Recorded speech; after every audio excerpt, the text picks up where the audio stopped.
Halo teman-teman. Setelah sebelumnya kita sudah belajar mengenai mounting, kali ini kita akan belajar mengenai siklus pada React yang mengenai updating. Jadi di fase ini terjadi setelah fase mounting, dan setiap kali terjadi perubahan pada state atau props komponen, ada 5 built-in method yang kita gunakan. Yang pertama ada getDeliverStateFromProps, ada subkomponen update, ada render, getSnapShotBeforeUpdate, dan juga komponen didUpdate. Kita langsung saja praktekkan contohnya. Kita buka lagi proyek yang kemarin, lalu buat file baru.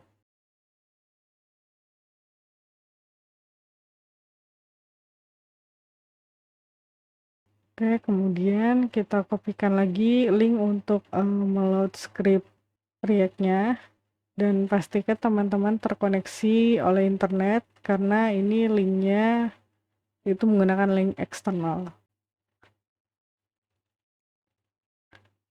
Div-nya untuk menampilkan hasil script React-nya kita masukkan.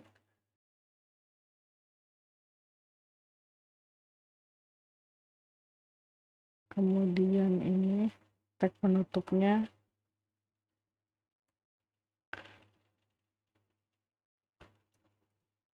Nah, di sini kita ketikkan lagi kelas baru dengan nama yang sama yang di project sebelumnya.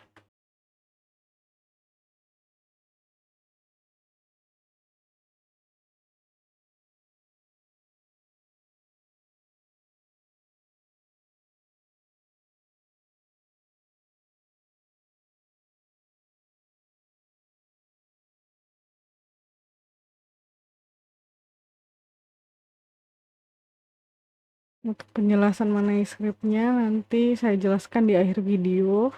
Di sini kita buat dulu saja contoh untuk melakukan updating pada lifecycle React-nya.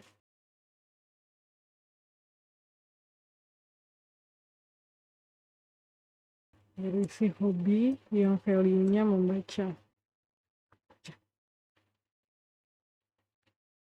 Nah, kemudian di sini kita gunakan salt komponen update, yang dimana metode untuk mengembalikan nilai boolean true atau false untuk menentukan apakah React harus lanjut melakukan update ataupun tidak.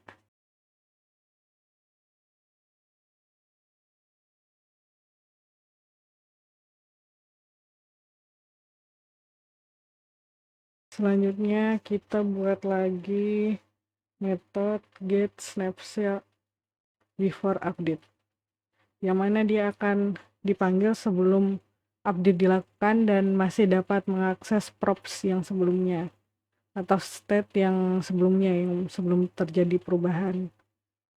Nah, jadi kalau kita menyertakan metode ini, kita juga nanti harus menyertakan metode komponen didUpdate. Jadi untuk getSnapShotBeforeUpdate ini dia akan menyimpan state yang lama, yang mana value-nya adalah membaca.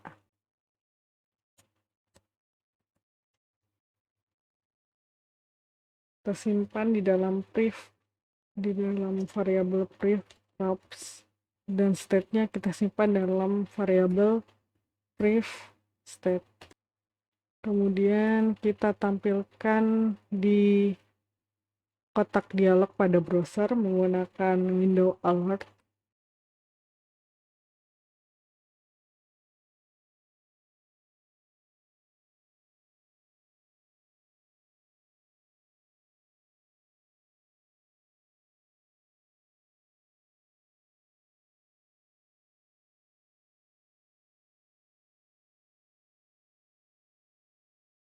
Dan selanjutnya kita buat lagi metode komponen didUpdate, yang mana dia hampir sama dengan komponen didMount pada siklus mounting, yaitu terjadi setelah elemen dirender pada DOM dan hanya terjadi saat fase ini sudah diupdate, saat state-nya ini sudah, isi state-nya ini sudah diupdate. Kita set waktu munculnya pop-up atau kotak dialog pada browsernya.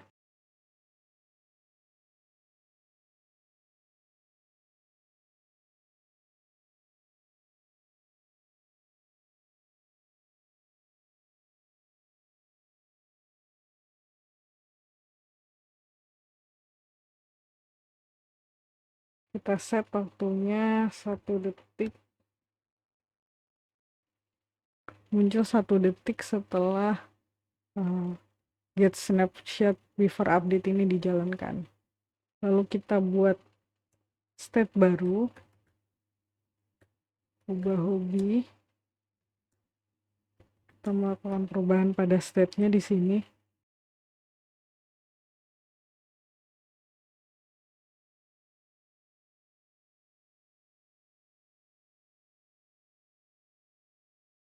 Jadi hobi barunya adalah melukis ya.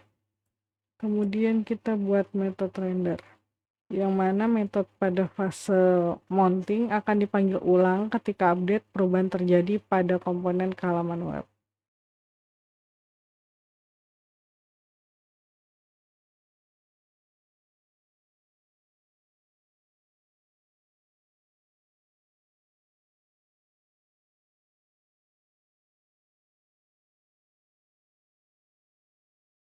Kita buat div baru di sini.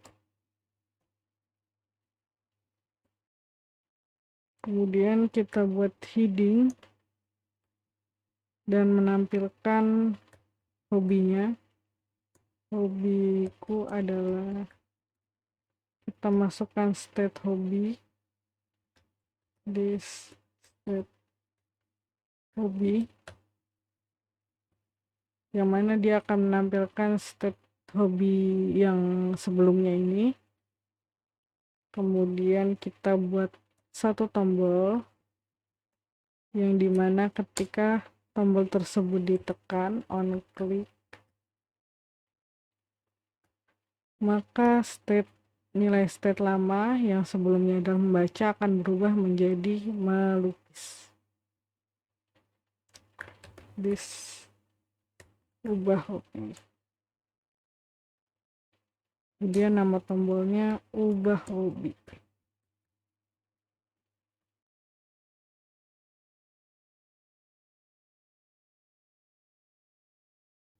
Kita buat React DOM render, dia belum bisa merender kalau belum ada React DOM-nya.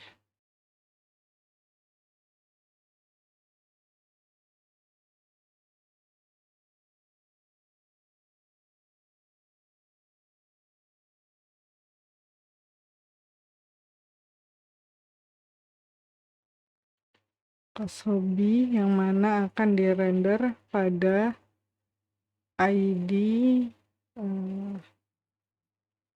tag div root. Sekarang di sini. Oke, kita buka lagi di browser, di Chrome. Nah, jadi saya jelaskan lagi ya.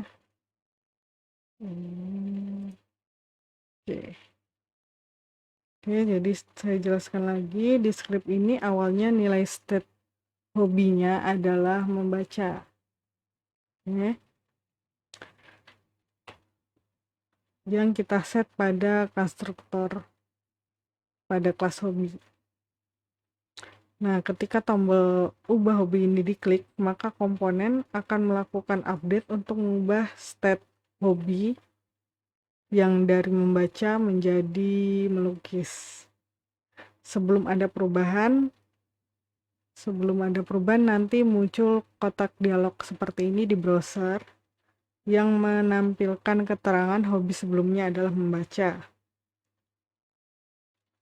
Ini sesuai dengan perintah pada metode get snapshot before update yang kita buat sebelumnya. Kemudian setelah hobi yang baru ditampilkan, maka nanti akan muncul kotak dialog baru yang menampilkan hobi sekarang adalah melukis. Ketika kita klik OK, nah maka dia akan muncul kotak dialog baru bahwa hobi sekarang adalah melukis. Nah, di headernya juga sudah berubah ya. Hobiku adalah melukis. Oke, sampai di sini dulu teman-teman untuk belajar mengenai life cycle updating pada React. Di video berikutnya nanti kita akan belajar mengenai unmounting pada React. Terima kasih dan selamat belajar teman-teman.